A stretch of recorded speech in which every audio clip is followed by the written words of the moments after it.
इस कहानी में थोड़ा मैजिक है, थोड़ा कॉमेडी है और एक प्यारी सी लव स्टोरी भी है। भाई द्वारा भाई को धोखा देना और फिर अपने किए का पश्चाताप करना इस कहानी की थीम है। तो हम कह सकते हैं कि विलियम शेक्सपियर द्वारा लिखी गई कहानी the Tempest magic, betrayal, love और फॉरगिवनेस पर आधारित है। यह एक हैप्पी एंडिंग स्टोरी है। आइए कहानी सुनते हैं।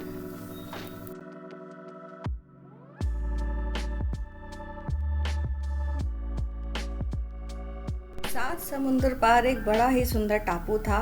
उस पूरे टापू में प्रास्परो नाम का एक जादूगर अपनी बेटी मिरांडा, नौकर कैलिवन और एक जिन्स एरियल के साथ रहता था।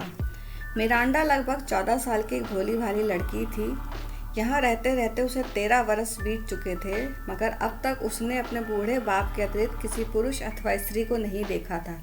बापू ही सब कुछ था और टापू ही उसकी पूरी दुनिया। इससे अधिक वह कुछ ना जानती थी।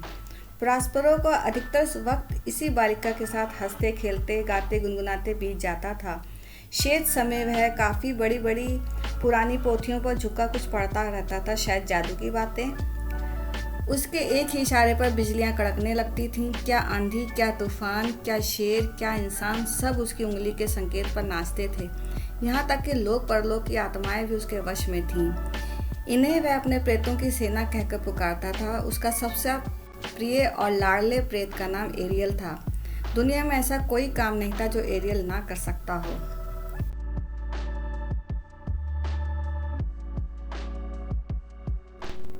एक दिन प्रास्परो दूर समुद्र की ओर अपनी लाल लाल आंखें गाड़कर गुस्से से देखने लगा। आज उसे यह ध्यान भी ना रहा कि मिरांडा भी पास में बैठी है। नहीं तो उसके डर जाने के कारण मिरांडा के रहते हुए वह कोई भी जादूगरी का काम नहीं करता था। उसके घूरते ही समुद्र की शांति भंग हो गई और लहरों पर एक भयानक तूफान उठता हुआ दिखाई दिया। तूफान के बीचों बीच एक चमकीला जहाज लहरों के थपेड़ों से डगमगाता हुआ इसी टापू की तरफ बढ़ने लगा। प्रॉस्परो की आंखें उसी जहाज पर गड़ी थीं। तूफान का वेग पल पल बढ़ता ही गया और वह चमकीला जहाज उसी में कहीं गुम हो गया। उस जहाज पर नेपल्स का राजा अलोंजो अपने पुत्र फर्डिनेंड के साथ तथा दोस्त एंटोनियो के साथ था। अलोंजो ने अपनी पुत्री का विवाह ट्यूनिस के राजकुमार से तय कर दिया था। वह जहाज द्वारा वापस नेपल्स लौट रहा था। जहाज में उसके दोस्त सेबेस्टियन, गोनाल्जो, स्टेफनो और ट्रिंकुलो भी थे।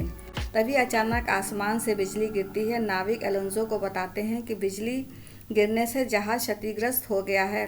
सब लोग भयभीत हो जाते हैं तथा चीखने चिल्लाने लगते हैं। प्रॉस्परो और मिरांडा समुद्र किनारे खड़े ये सब देख रहे थे। मिरांडा डर जाती है। वह बापू से बोलती है, ईश्वर के लिए बापू, इन तूफानों को बंद करो। वह देखो जहाज किस तरह बुरी भांति डगमगा रहा है और वे व्यक्ति जोर जोर से चीख पुकार कर रहे हैं। क्या बापू तुम्हें उन पर रहम नहीं आता? प्रॉस्परो ने कहा, बिटिया, अगर तुम जानती होती कि वे लोग कौन हैं तो तुम मुझे कभी भी रहम करने को ना कहती। मिरांडा बोली, तो ये कौन लोग हैं? क्या तुम इन्हें पहले से जानते हो बापू? प्रॉस्परो बोला, बेटी, मैंने आज तक इन लोगों की कहानी तुझसे छुपा कर रखी है, मगर आज मैं तुझसे कुछ ना छिपाऊंगा। तुझे दिखाने के लिए ही इन्हें तेरे पास खींच कर ला रहा हूँ। सुन। यहाँ से 7 समुंदर पार मिलन नाम का एक काफ़ी सुंदर टापू है। किसी वक्त मैं वहाँ का राजा और तू वहाँ की राजकुमारी कहलाती थी। ये जिन दिनों की बात है, तब तू 12-14 महीने की एक नन्ही सी बालिका थी और नौकर नौकरानियाँ तुझे हर वक्त फूलों की तरह संभाल कर पालते पोसते थे। अभी तो सिर्फ 3 ही महीने की थी कि तेरी माता तुझे छोड़कर इस दुनिया से चल बसी थी। उसकी एकमात्र निशानी समझकर मैं अधिकतर वक्त तेरे ही पालन पोषण में बिताया करता था। मेरा एक छोटा भाई भी था जिसका नाम था एंटोनियो।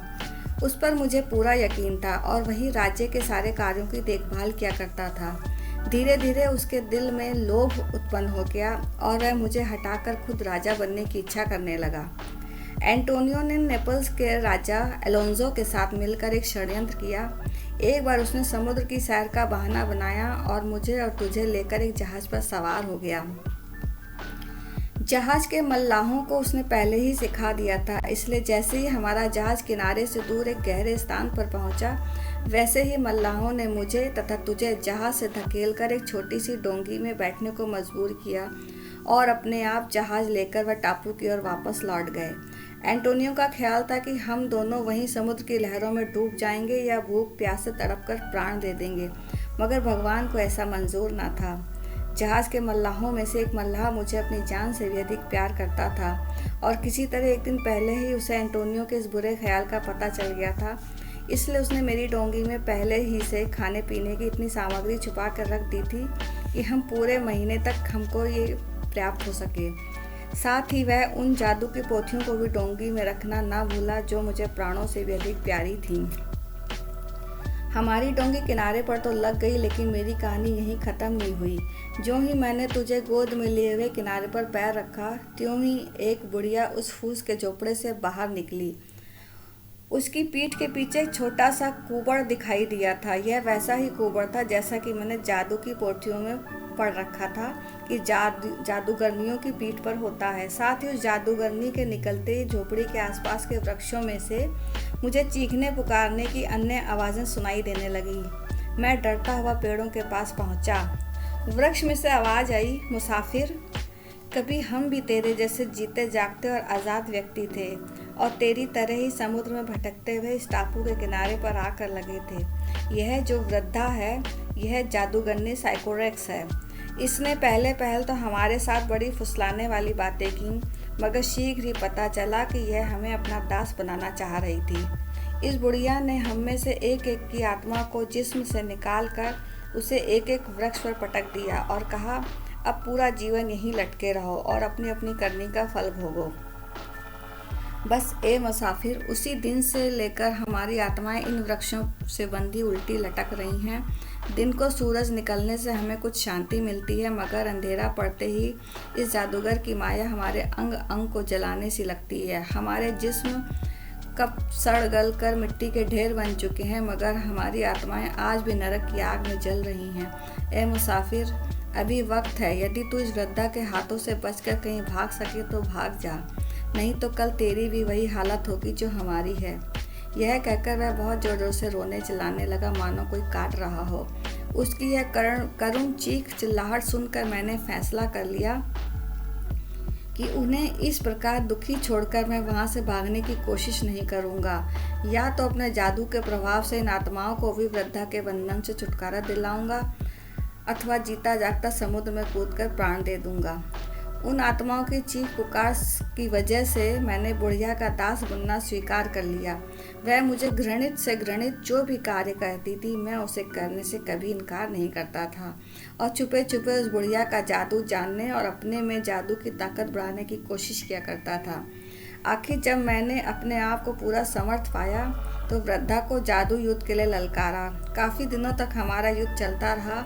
हमारी कई झड़पें हुई, कई टक्करें हुई, मगर अंत में मेरे जादू ने वृद्धा को पछाड़ दिया और उसे मारकर मैंने पेड़ों पर लटकी सब आत्माओं को भी आज़ाद कर दिया। इस उपकार के बदले आज भी वे आत्माएं मेरे उस वक्त को नहीं भूल पाती और हर वक्त मेरे हुक्म की प्रतीक्षा में रहती हैं। ये तूफान, ये आंधियाँ तथा चमचमाते जहाज की डगमगाहट सब उन्हीं आत्माओं के कारनामे हैं।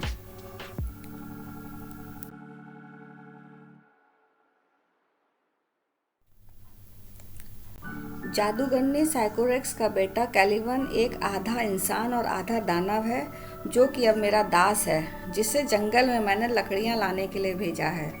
यह कहानी सुनकर मिरांडा कोई बात पूछने के लिए उसने मुंह खोला ही था कि आसमान की ओर से किसी ने पुकारा, मालिक। प्रास्परो को पहचानते देर न लगी। यह उनका प्रिय प्रेत एरियल ही है।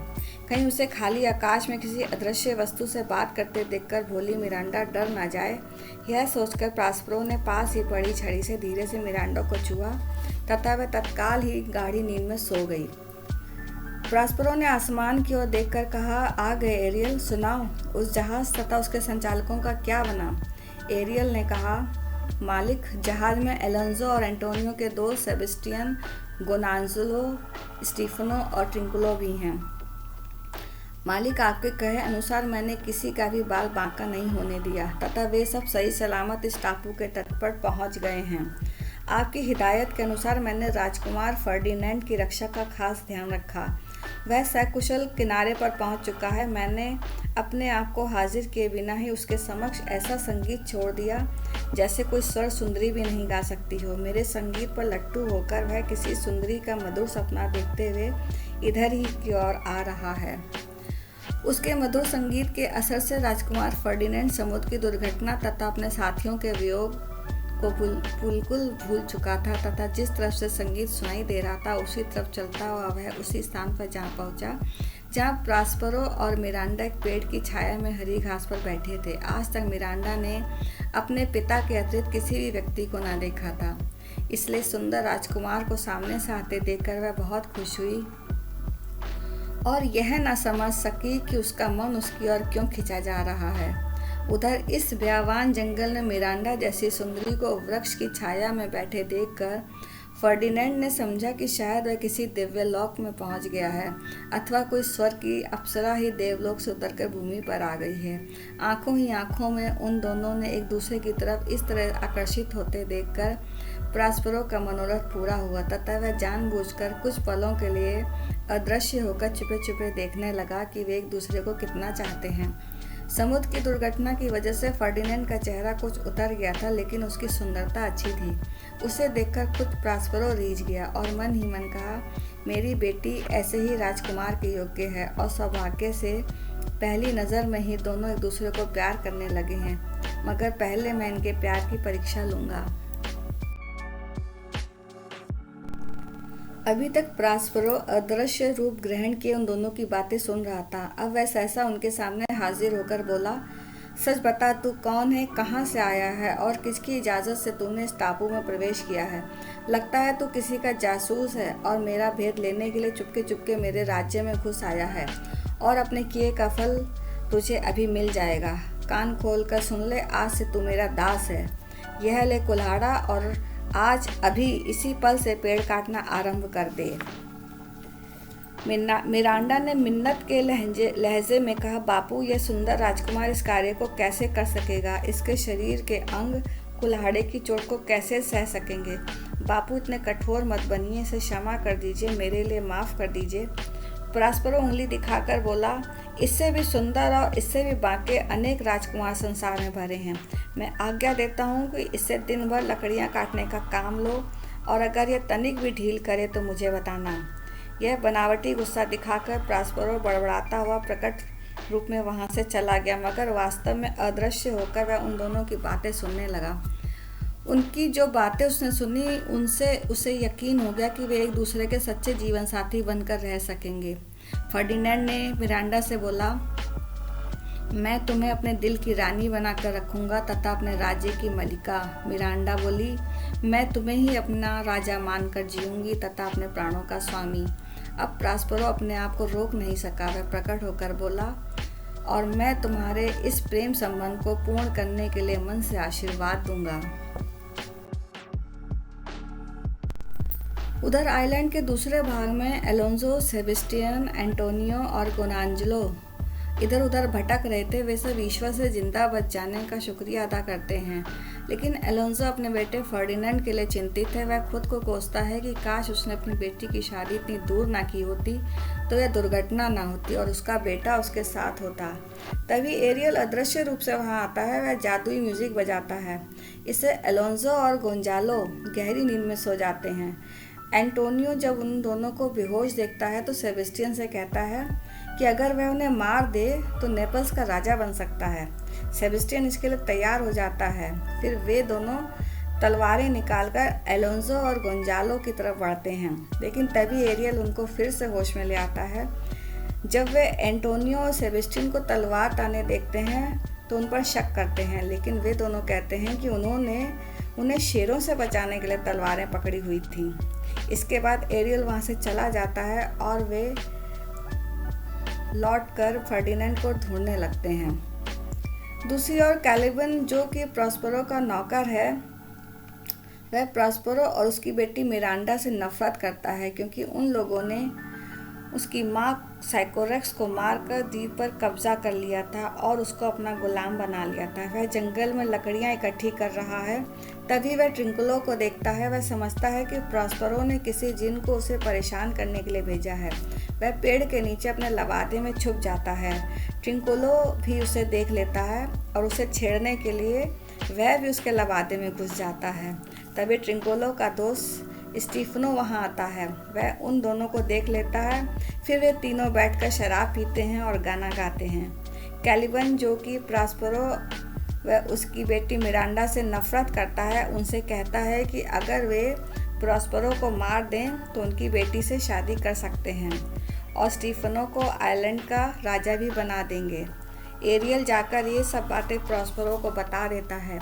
प्रॉस्परो और एरियल उन तीनों के पास जाते हैं और छुप कर खड़े हो जाते हैं। तभी एरियल जादू से कीचड़ का गड्ढा वहाँ बना देता है और उसे घास से ढक देता है। वे तीनों उस गड्ढे में गिर जाते हैं और कीचड़ से लथपथ हो जाते हैं। फिर ये तीनों प्रॉस्परो के कमरे में जाते हैं। प्रॉस्परो वहाँ जादू से सुंदर कपड़े प्रकट कर देता है। वे तीनों उन्हें चुराने की कोशिश करते हैं, लेकिन तभी प्रॉस्परो वहाँ जादू से भयानक कुत्ते प्रकट कर देता है। कुत्ते गुर्राते हुए उन तीनों पर झपटते हैं और वे तीनों सिर पर पैर रखकर वहाँ से भाग खड़े होते हैं।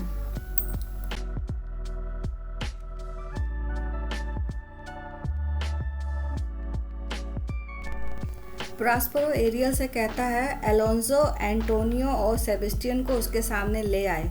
एरियल ऐसा ही करता है। प्रॉस्परो उनसे उसके साथ किए गए धोखे के बारे में पूछता है।